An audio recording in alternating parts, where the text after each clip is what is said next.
see, everybody has interest. There will be people who like science, astronomy, geography, history. But I think the most important thing is history. As children, all of us have listened to stories of the past. Whether it's Chandamama. Do you have Chandamama in Hindi? Yes, yes. Whatever. Amar Chitrakam. All those are stories we hear. We've been told stories about the past, about kings, about our... We've had such an illustrious past. Just a small thing that I want to bring to your notice. We all talk about the pyramids and how could they have possibly built it? How did they do it so many years ago? But do you know that in India, we have so many temples, but the one with the highest Gopuram is there in Tanjavur, which is where the Chola dynasty had happened, and his role, Rajaraja Cholan, had built it. That particular temple has the highest Gopuram in the whole world. The top stone alone, it's a single stone that weighs 80 tons. 80 tons, not 1 ton or 2 tons. And how did they do it? But do we know that? We all go to the pyramids, we go see the Leaning Tower of Pisa. Someone said something very nicely. He said, we are actually appreciating a building that doesn't stand.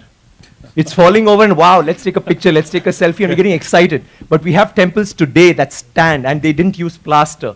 Do you know that for this particular stone, they had to use a ramp, which was 6 kilometers long, which was pulled by bulls, elephants, and people.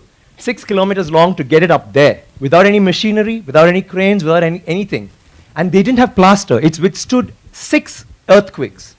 You know what happens when an earthquake comes? Without plaster. What they have done is they have an outer wall, then inside that they have a corridor of 6 feet, which is an open, just a corridor, and then they have another structure inside which goes all the way to the top, which is why they can withstand earthquakes, which is why they stood so long. So these are all things that we need to know about. This particular king has built 5,000 dams in his time, and he's made a water management ministry in that time. He's had elections for the village leaders. He's asked them to name cities after women. Why should it only be men? Why can't it be named after a queen?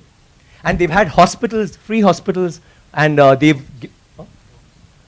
and he actually brought loans. I mean, he used to give loans. He used to help people get dignity, not just throw money around. So this is something that's so illustrious. And this happened in the 9th century. I'm sorry I'm taking so much time. No, it happened in the 9th century when the rest of the world, you talk about superpowers today, the 9th century all this happened when we had the biggest maritime naval thing in the world.